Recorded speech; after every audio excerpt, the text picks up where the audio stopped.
Dear student और dear parents, R K. Institute की biology classes में आप सभी का स्वागत है। देखिए, जैसा कि आप सभी को विदित है कि कोरोना वायरस के चलते हम सभी विद्यार्थियों की क्लासेस यूट्यूब चैनल पर प्रसारित कर रहे हैं।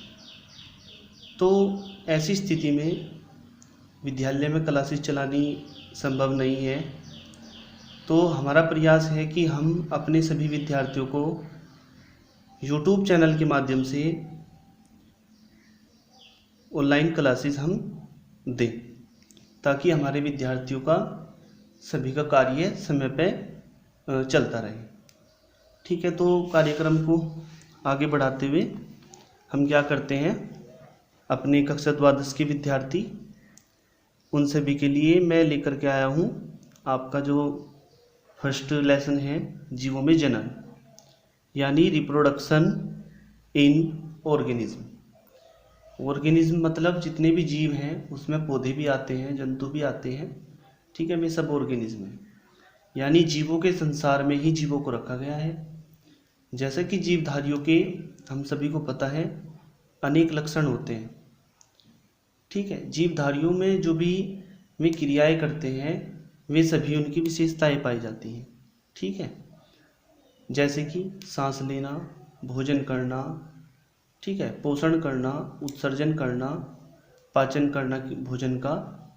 ठीक है, तो इस तरह की चलना फिरना, गमन, ये सभी क्रियाएं होती हैं। उन्हीं में से एक क्रिया होती है जनन। जनन क्या होता है? जनन एक प्रक्रिया है अन्य प्रक्रियाओं की भांति। तो जनन की प्रक्रिया में जीव क्या करते हैं तो हम सभी समझेंगे। थोड़ा समझने का यहाँ पर हमें समझने पर बल देना है। तो जनन क्या है? जनन एक ऐसी प्रक्रिया है प्यारे विद्यार्थियों जिसमें जीवधारी अपने जैसे, अपने से छोटे समान प्रतिरूप को जन्म देते हैं। क्या करते हैं? जन्म देते हैं। तो ऐसी प्रक्रिया को क्या कहते हैं? जनन कहते हैं। सीधी सी बात है, आप सभी जानते भी हैं। कक्षा नवम में, कक्षा दसम में आप लोगों ने इसके बारे में भी पढ़ा था। ठीक है, जबकि हम क्या करते हैं, हमने कक्षा एकादश में भी आप लोगों को बताया है। ठीक है, तो क्या करना है, हमें जनन के बारे में समझना है। देखो, जनन जो है वो क्या बताया हमने, एक प्रक्रिया है। उस प्रक्रिया में कोई भी जीव अपने जैसे छोटे, यानी अपने बच्चों को भी कह सकते हैं हम, अपने बच्चों को भी क्या करते हैं? जन्म देते हैं और अपनी संख्या में क्या करते हैं? वृद्धि करते हैं। तो यहाँ से एक बात निकल करके आती है, किसी जीव द्वारा अपनी संख्या में वृद्धि करना, ये भी क्या कहलाता है? जनन कहलाता है। संख्या में भी वृद्धि करना जनन कहलाता है, और अपने जैसी संतानों को उत्पन्न करना भी क्या कहलाता है? जनन कहलाता है। दोनों बातों का अर्थ एक ही है। तो यहाँ हम क्या करेंगे, हमारे पास जो नोट्स हैं हमने प्रोवाइड कराए हैं आप लोगों को PDF फाइलें, उन PDF फाइलों के अनुसार ही हम आपको समझाएंगे। ठीक है, देखो इसमें क्या करना है, जनन की परिभाषा के बारे में देखो आप। जनन एक ऐसी प्रक्रिया है जिसमें प्रत्येक जीव अपने जैसी संतानियों को क्या करते हैं? जन्म देते हैं, अर्थात अपनी जाति के सदस्यों को उत्पन्न करते हैं। तो ये प्रक्रिया क्या कहलाई? इसे हम क्या कहते हैं? जनन कहते हैं। जनन एक जैविक क्रिया है, चूंकि मैंने अभी आपको बताया है जनन जीवों में होने वाली क्रिया है, तो इसलिए जैविक क्रिया कहलाई। इसके प्रत्येक, जिसमें क्या होता है, प्रत्येक जीव अपने जैसी, अपने से छोटे आकार के जीव को जन्म देता है। ठीक है, यह सभी सजीवों का महत्वपूर्ण लक्षण है, सभी जीवधारियों में पाया जाता है। जन्म के पश्चात जीव आकार में वृद्धि करता है। भाई, जब उसका जन्म हो जाता है फिर वो क्या करता है? उसके शरीर में वृद्धि होती है, उसका आकार बढ़ता है, उसमें क्या होती है? वृद्धि होती है। उसके पश्चात वह स्थायी जीव में परिवर्तित हो जाता है। एक समय के पश्चात उसके शरीर में भाई आकार में बढ़ोतरी होनी बंद हो जाती है, तो यानी वो स्थायी जीव में परिवर्तित हो जाता है, वयस्क मनुष्य बन जाता है या वयस्क जीव बन जाता है। ठीक है, और अंत में उसकी मृत्यु हो जाती है। ये अंत है यहाँ पे, अंत में, अतः मत लिख देना इसको, अंत में उसकी मृत्यु हो जाती है। इस प्रकार जनन, उसके पश्चात वृद्धि और उसके पश्चात मृत्यु, इसका क्रम जो है चलता रहता है। कोई दिक्कत तो नहीं है इसमें। अब हम बात करते हैं जनन के प्रमुख चरण क्या है। यानी जनन के मुख्य चरण की बात करते हैं। जनन में पहले क्या होता है, उसके पश्चात क्या होता है, उसके पश्चात क्या होता है, यानी स्टेप बाय स्टेप हम जनन के पद पढ़ेंगे। जनन जनन क्यों होता है, सबसे पहले क्या होगा जनन में, ठीक है। जनन आपको पता है कोशिकाओं में होने वाली क्रियाएं हैं। कोई भी जीवधारी है, मैंने आपको ये पहले भी बताया होगा कि कोई भी जीव है सबसे पहले वो अपना जीवन एक कोशिका से ही शुरू करता है। किससे शुरू करता है, एक कोशिका से। बाद में उसकी कोशिकाएं विभाजित होकर के अपनी संख्या में बढ़ोतरी करती हैं, तो इसे भी हम कह सकते हैं कोशिकाओं ने जनन किया। क्या बोलते हैं, कोशिकाओं ने जनन किया। मैंने अभी थोड़ी देर पहले एक बात बताई थी जनन में कि अपनी संख्या में वृद्धि करना भी जनन ही कहलाता है। ठीक है भाई, सभी विद्यार्थी ध्यान से समझेंगे इस बात को। तो यहाँ पे हम क्या देखेंगे, सबसे पहले क्या होता है, कोशिकाओं में आरएनए और प्रोटीन का निर्माण होता है। ठीक है भाई, आरएनए और प्रोटीन भरपूर मात्रा में बनती है। उसके पश्चात क्या होगा, जब आरएनए की मात्रा बढ़ेगी और प्रोटीन की मात्रा बढ़ेगी तो डीएनए का द्विगुणन हो जाएगा, यानी एक डीएनए अपने ही समान दूसरे डीएनए का निर्माण करेगा। आपने कोशिका विभाजन में पढ़ा था, एक केंद्रक जो होता है कोशिका का वो दो भागों में डिवाइड हो जाता है जब कोशिका विभाजन की अवस्था आती है। तो यहाँ पे वही अवस्था है। फिर उसके पश्चात कोशिका में विभाजन हो जाता है। आपको पता, केंद्रक के बाद में जब डीएनए विभाजित हो जाता है उसके पश्चात क्या होता है, कोशिका विभाजित होती है। ठीक है, और कोशिका में क्या होती है, वृद्धि होती है। कोशिका में जब भाई कोशिका चक्र पढ़ा था आपने, कोशिका चक्र में क्या होता है, दो अवस्थाएं होती हैं, कोशिका विभाजन और कोशिका वृद्धि। विभाजन के पश्चात कोशिकाओं का आकार छोटा हो जाता है, फिर वो क्या करती है, एक निश्चित आकार तक वृद्धि करती हैं, फिर विभाजित हो जाती हैं। तो कोशिकाओं में क्या होती है, वृद्धि होती है। फोर्थ स्टेप है हमारा शरीर में प्रजनन अंगों का निर्माण होना। जब शरीर बन जाता है कोशिकाओं से मिलकर के, उसमें क्या होता है, प्रजनन अंगों का यानी जनन अंगों का, जो जनन करते हैं, जनन में सहायता करते हैं, ऐसे अंगों का निर्माण हो जाता है। फिर क्या होता है, नए जीव का निर्माण, यानी उससे क्या होता है, पूरा जीव निर्मित हो जाता है। पूरे जीव का निर्माण होने के पश्चात में आपको पता है उसका जन्म होता है। जन्म में क्या होता है, कोई भी जीव है अपने जैसे संतान को जन्म देता है, और भले ही वो जीव क्या होता है, पूरी यानी लंबे समय तक तो इस पृथ्वी में बना नहीं रह सकता। सभी का एक निश्चित समय काल होता है, उस समय काल के अंतर्गत ही सभी को अपना जीवन जीना होता है। तो उसके पश्चात में क्या होते हैं, अपना अस्तित्व क्यों बचा कर रखते हैं, क्योंकि उनमें एक गुण होता है जनन का। वे अपने ही जैसे छोटे जीवों को छोड़ करके जाते हैं, फिर वे बड़े हो जाते हैं, फिर वे भी जनन करते हैं, फिर वे भी अपनी संतानों को जन्म देते हैं, फिर खुद स्वयं जो है वे मर जाते हैं। उसके पश्चात में क्या होता है, मैं भी इसी तरह। तो इसी तरह ये क्रम को लाखों करोड़ों सालों से पहले, वर्षों से ऐसे ही चला रहा है। ठीक है भाई, तो उसका अस्तित्व भी सुनिश्चित होता है। अब हम बात करते हैं जनन के प्रकार की। जनन कितने प्रकार का होता है, यहाँ दिया गया है, देखिए जनन कितने प्रकार का है। अब हम बात करते हैं टाइप्स ऑफ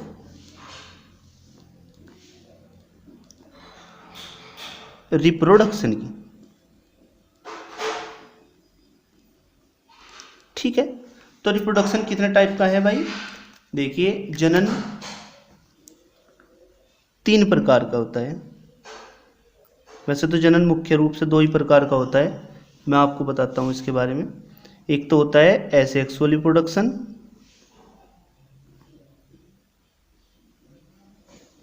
एसेक्सुअल रिप्रोडक्शन इसे बोलते हैं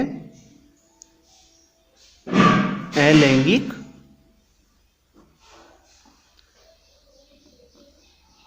जनन। ठीक है, इसे ब्रैकेट में कर दो। सेकंड है हमारे पास सेक्सुअल रिप्रोडक्शन, मतलब लैंगिक जनन। बात समझ में आ रही है सभी की, तो यानी 2 जनन है।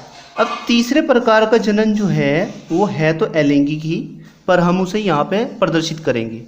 वो होता है वेजिटेटिव रिप्रोडक्शन।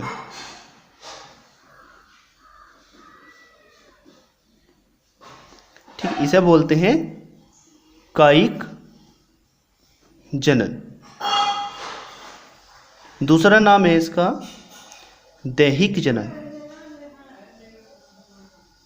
दैहिक जनन। बात आई समझ में। अब हम इन तीनों में अंतर पढ़ेंगे। यहाँ समझेंगे अंतर क्या होता है, अलैंगिक जनन क्या होता है, लैंगिक जनन क्या होता है, और वेजिटेटिव यानी कायिक जनन या दैहिक जनन क्या होता है। यहाँ पे एक शब्द देखो आप, अलैंगिक जिनमें लैंगिक नहीं होता, लैंगिक जनन जिनमें लिंगी जनन होता है, ठीक है भाई, और कायिक जनन जिनमें शारीरिक जनन होता है, जिनमें शरीर से जनन होता है। शरीर कई भागों में डिवाइड होता है, टुकड़ों टुकड़ों में, और उन टुकड़ों से ही या अलग अलग अंगों से शरीर के नए जीवों का निर्माण होता है। ऐसा जनन प्राय कवकों और शैवालों में पाया जाता है, ठीक है। कुछ जीवाणु, अमीबा यानी सूक्ष्मदर्शी जीवों में भी ऐसा जनन पाया जाता है। तो यहाँ पे हम बात करते हैं एसेक्सुअल रिप्रोडक्शन की। एसेक्सुअल रिप्रोडक्शन इंग्लिश में समझने का प्रयास करेंगे। एसेक्सुअल रिप्रोडक्शन किसे कहते हैं, अलैंगिक जनन को कहते हैं, ठीक है भाई, सभी की समझ में आ रहा होगा। अब हम देखेंगे क्या एसेक्सुअल रिप्रोडक्शन क्या होता है, यानी ये उन जीवों में होता है। सबसे पहले हमें अपने माइंड में सेट करना है कि एसेक्सुअल रिप्रोडक्शन किन जीवों में होता है। उन जीवों में होता है जिनमें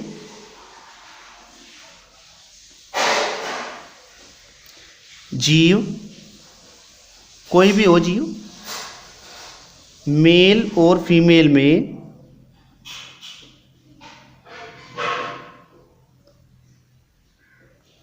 डिवाइड नहीं होता, यानी विभक्त नहीं होता, विभक्त नहीं होता, ठीक है भाई। यानी जिन जीवों में, जिनमें जीव क्या होता है, नर और मादा में विभेदित नहीं होता, अर्थात एक ही जीव होता है और एक ही जीव से संततियां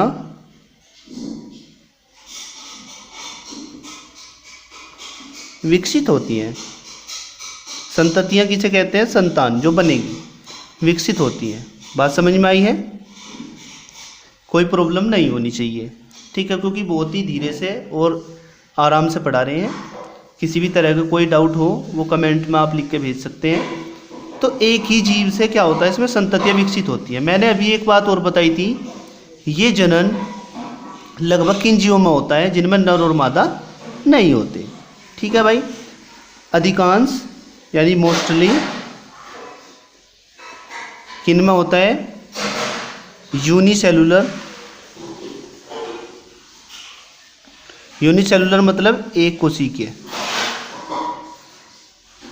एक कोशिकीय जीवों में होता है, ठीक है भाई। जैसे जो सूक्ष्म जीव है या फिर सिंगल सेल्ड बोलते हैं, जिनको हम सिंगल सेल्ड होते हैं, जो सिंगल सेल्ड जीव जो होते हैं वे बहुत ही माइक्रोस्कोपिक होते हैं। कैसे होते हैं, माइक्रोस्कोपिक। उनमें होता है, उनमें एक होती है सेल, ठीक है, और उसमें एक न्यूक्लियस होता है। अब इसमें जो न्यूक्लियस होता है ये डिवाइड होता है 2 पार्ट्स में। जब ये मैच्योर हो जाता है तो 2 पार्ट्स में डिवाइड होता है। अब ये 2 पार्ट्स में आकर के इसका जो न्यूक्लियस होता है, ये न्यूक्लियस, ये न्यूक्लियाई जो है इसका, ये डंबल की शेप में बन जाता है। किसकी शेप में, डंबल शेप्ड हो जाता है। फिर इसी तरह सेल भी डंबल शेप्ड हो जाती है। कोशिका विभाजन में आपने सब पढ़ रखा है कक्षा 11 में। तो यहाँ पे कहने का मतलब ये है कि एक सेल से 2 सेल्स का निर्माण हो जाता है। यहाँ नर और मादा का तो कोई मतलब ही नहीं बनता है, तो इसलिए यहाँ पे इस तरीके का जो रिप्रोडक्शन होगा वो कैसा होगा, एसेक्सुअल रिप्रोडक्शन होगा, ठीक है। ये तो होगा इस तरीके का। कहने का मतलब ये है इन जिनमें लिंगीय विभेद नहीं होता। अब आपको पता है लिंगीय विभेद 2 तरह के होते हैं।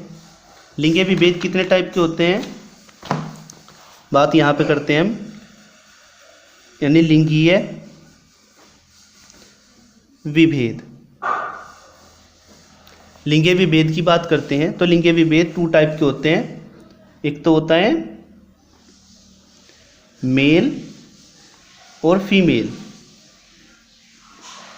ठीक है। आप कहीं भी देख लेना जो जेंडर होंगे वे कितने टाइप के होते हैं, 2 टाइप के होते हैं। तो जिनमें जेंडर का कोई डिफेक्ट नहीं होता कि भाई नर और मादा का कोई मतलब ही नहीं बनता है, केवल एक ही जीव होता है, चाहे उसे नर मान लो चाहे उसे मादा बोल दो। मतलब कहने का ये है कि इसमें हमेशा जो एक जीव होता है उसे हम मात्र बोलते हैं, मार्त या पैतृक या जनक। ठीक है, जनक जीव से ही, और जो बनने वाली हैं उन्हें हम क्या बोलेंगे, संतनी, संतनी या संतति।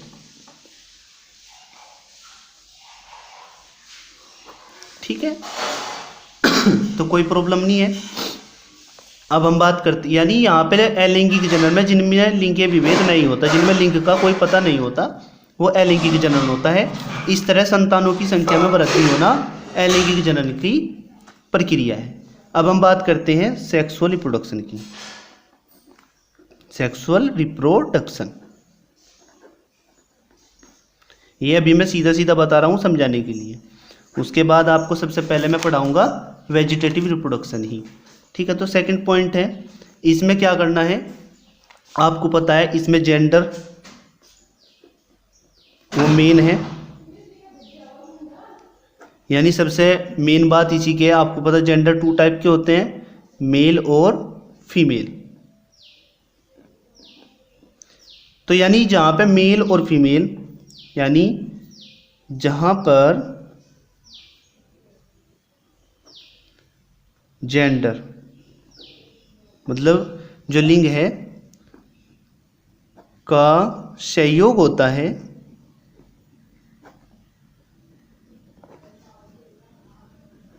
जहाँ पर किसका संयोग होता है, जेंडर का संयोग होता है, उसे क्या कहते हैं, उसमें जो जनन होगा, मतलब मेल और फीमेल में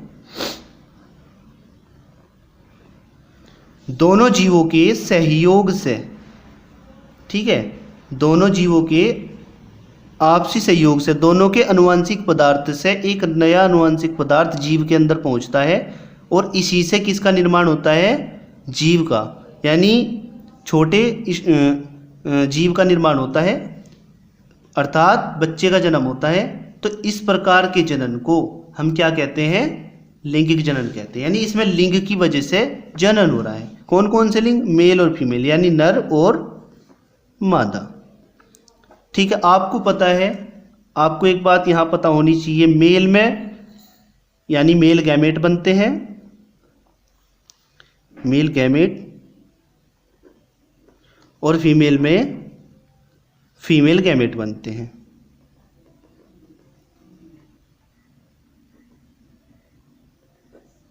ठीक है, मेल गैमेट हमेशा युग्मक, मैंने आपको कक्षा 11 में कोशिका विभाजन वाले लेसन में पढ़ाया था, हमेशा युग्मकों का निर्माण अर्धसूत्री विभाजन द्वारा होता है, और उसमें गुणसूत्र हमेशा आधा रह जाता है, आधा मतलब अगुणित हो जाता है। तो अगुणित युग्मक का निर्माण होता है इनमें, क्योंकि नर में नर युग्मक और मादा में मादा युग्मक बनते हैं। दोनों के जब दोनों एक दूसरे के समीप आते हैं, ठीक है, या दोनों जीव क्रिया करते हैं, तो उससे क्या बनता है, जाइगोट बनता है। क्या बनता है, जाइगोट, मतलब युग्मनज बनता है, युग्मनज बनता है। ये युग्मनज ही बाद में जाकर संतति बनता है, मतलब इसी से ही शिशु का निर्माण होता है। अब अगुणित और अगुणित ये द्विगुणित होता है, कैसा होता है, द्विगुणित होता है। यहाँ तक की बात समझ में आई। तो यहाँ आपने लैंगिक जनन और अलैंगिक जनन में विभेद पढ़ा, यानी नर और मादा में अंतर। अब हम बात करते हैं किसकी, कायिक जनन की। कायिक या दैहिक बोल सकते हैं, दैहिक जनन। सभी विद्यार्थी बहुत ही ध्यान से समझेंगे, किसी तरह की कोई जल्दबाजी नहीं करेंगे। देखिए, टॉपिक टू टॉपिक लेकर के चलना है, लापरवाही नहीं करनी है। ठीक है भाई, सभी को मेहनत करनी है। अब हम कायिक जनन यानी थर्ड टाइप की बात कर रहे हैं, ठीक है, जो कि आपके नोट्स में सबसे पहले लिखा हुआ है। ये वेरी मोस्ट इंपॉर्टेंट क्वेश्चन है बोर्ड क्लासेस के लिए, ठीक है, तो इसलिए बहुत ही गहराई से समझना है, हर साल आता है, ठीक है, बहुत ही इंपॉर्टेंट है। तो इसमें क्या होता है, कायिक जनन में जब मैं इसे समझा दूंगा तो आपकी समझ में ये पूरा टॉपिक आ जाएगा जो आपके नोट्स में है। ठीक है, तो कायिक जनन क्या होता है? कायिक शब्द बना है, कायिक, मैं आपको साधारण सी भाषा में बताता हूँ, काया से बना। काया मतलब होता है क्या? शरीर। ठीक है, तो यानी इसमें शरीर द्वारा जनन होता है। कहने का मतलब यह है इसमें शरीर के कई अंग होते हैं। जैसे पौधों की बात करते हैं, इन प्लांट्स केस, यानी इन केस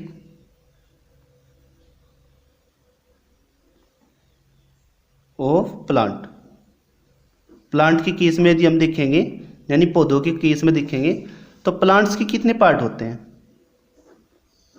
प्लांट्स के मेन पार्ट कितने होते हैं? रूट, स्टेम एंड लीव्स, यानी पत्तियां। इसमें रूट से भी बनते हैं, स्टेम से भी बनते हैं और लीव से भी बनते हैं। ठीक है, तो यानी पौधे के कायिक भाग ये 3 होते हैं, इन तीनों से ही पौधा बनता है। कुछ पौधों में तो रूट से पौधे बनते हैं, उनकी संख्या बढ़ती है। कुछ में पौधों में जो है स्टेम से बनती है, कुछ में लीव्स से, यानी इन तीनों से ही पौधे बन जाते हैं। ठीक है, इनमें नर और मादा का कोई अंतर नहीं होता, इसलिए इसे भी हम क्या बोलते हैं? अब इसमें जेंडर का कोई मेन पार्टिसिपेट तो नहीं है ना, जेंडर कोई भी, ना तो मेल ना फीमेल, हमने कहीं भी पता नहीं करा है इसमें। ठीक है, कहीं भी जिक्र नहीं करा है इसका। तो यानी ये भी इस तरीके का है, ये भी एसेक्सुअल टाइप का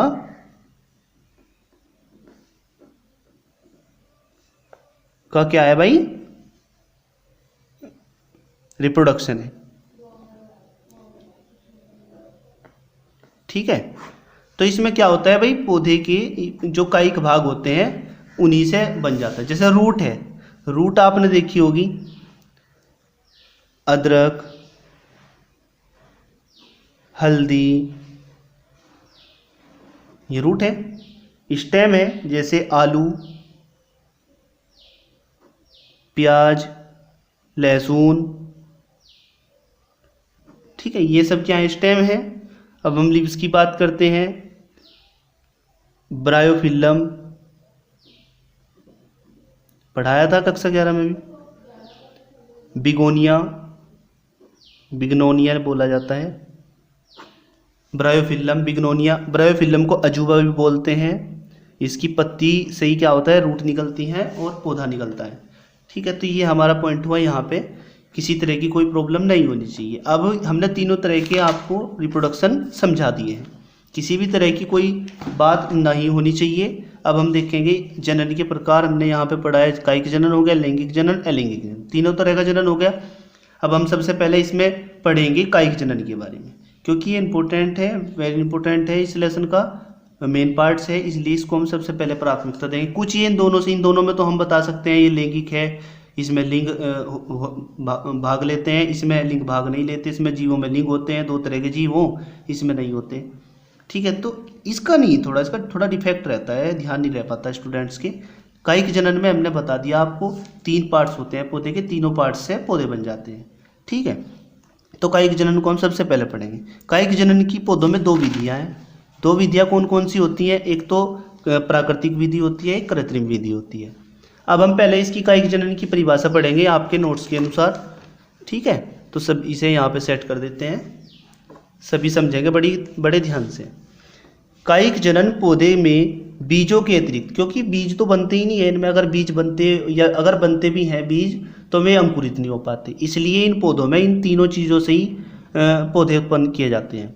कायिक जनन में पौधों में बीजों के अतिरिक्त मार्त पौधे के, मार्त मैंने पौधा बोला था, जनक पौधे को बोलेंगे जिससे बनेगा, क्योंकि नर और मादा तो इनमें होते ही नहीं, तो इसलिए उसे नहीं हम बोल सकते, नर और मादा नहीं बोल सकते, हम बोलेंगे मार्त पौधा कि किसी भी वृद्धि भाग जड़, तना और पत्ती, वृद्धि भाग इसलिए बोलते हैं क्योंकि वहीं से ही वृद्धि करते हैं, या कायिक अंगों द्वारा, कायिक अंग भी हैं, प्रजनन की क्रिया को कायिक जनन या कायिक प्रवर्धन कहते हैं। मैंने पीछे आपको बताया था जनन को प्रवर्धन भी बोलते हैं, प्रोपागेशन। ठीक है, तो हम क्या करेंगे, देखो भाई, कायिक जनन को इस प्रकार भी परिभाषित कर सकते हैं। मात्र पौधे के कायिक अंगों, कायिक जनन में कायिक भाग, कायिक मतलब शारीरिक अंगों या वृद्धि भाग जहाँ से वे वृद्धि करते हैं, द्वारा नए पौधे का पूर्ण जन्म या पूर्ण निर्माण कायिक जनन कहलाता है। अब कायिक जनन कितने प्रकार का बताया हमने, ये 2 टाइप का होता है। कितने टाइप का होता है? 2 टाइप का होता है।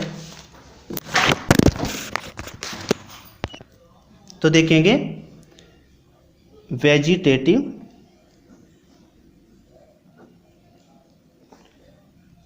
रिप्रोडक्शन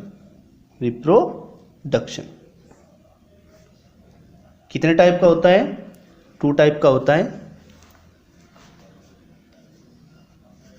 यानी types of vegetative reproduction, short form में लिख देंगे। तो 2 टाइप्स का होता है, मतलब 2 प्रकार का होता है। पहला कौन सा?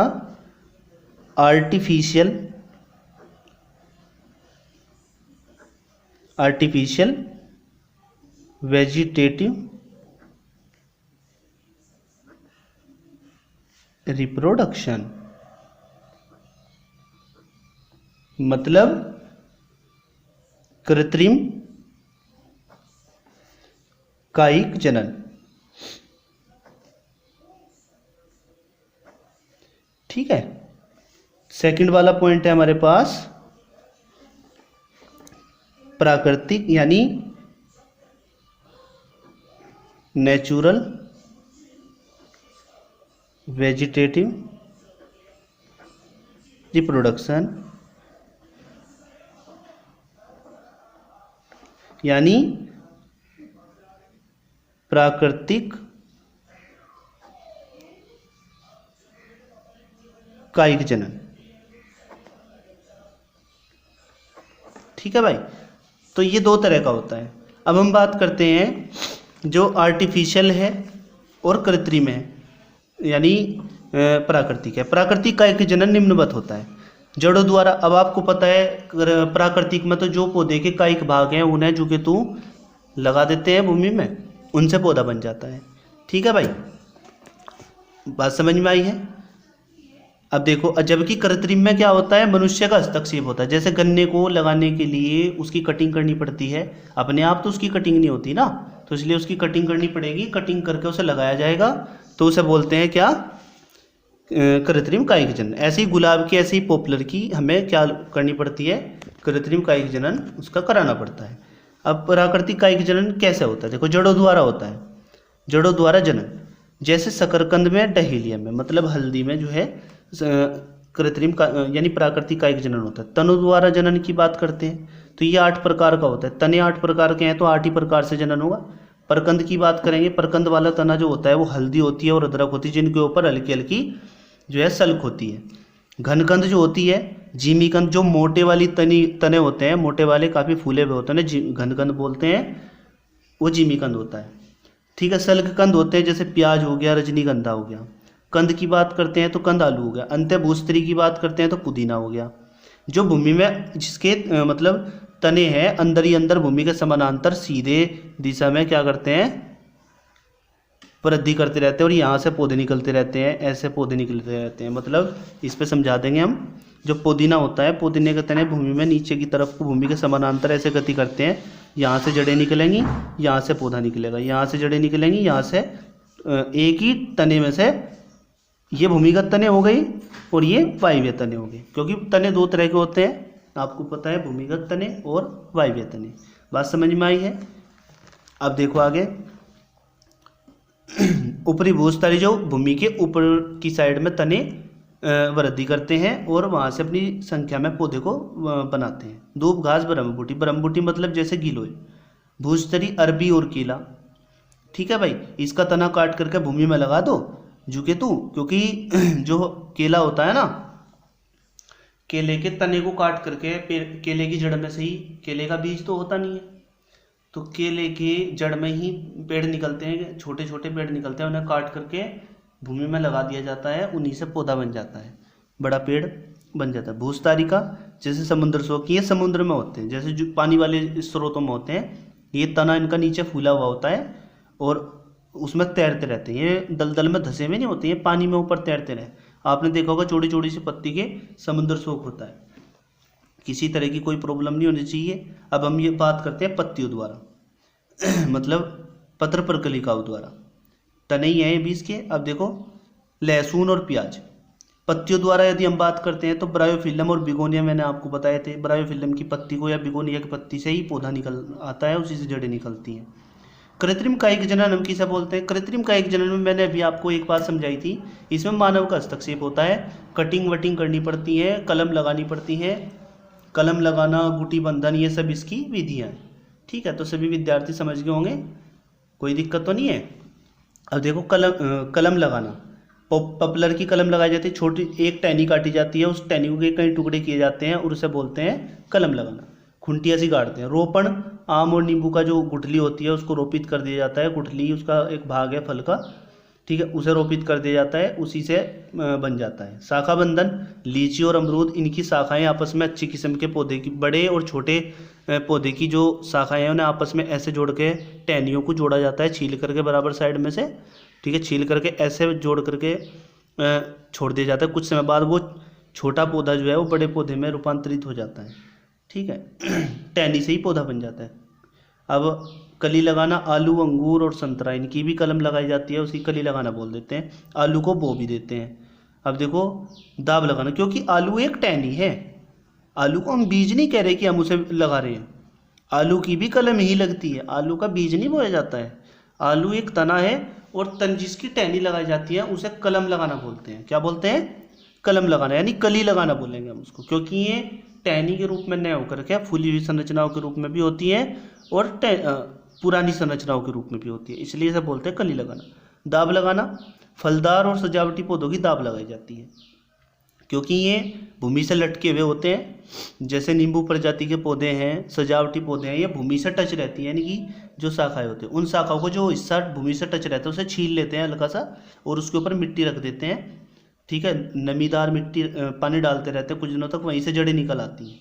फिर उसे मात्र पौधे से अलग कर लिया जाता है टहनी को, उसी से नया पौधा बन जाता है। गुटी बंधन, लोकार्ट और लीची में गुटी बांधी जाती है, क्योंकि ये लचीले पेड़ नहीं होते, बड़े पेड़ हो, इनकी बड़ी शाखाओं से ही बड़े पेड़ प्राप्त किए जाते हैं।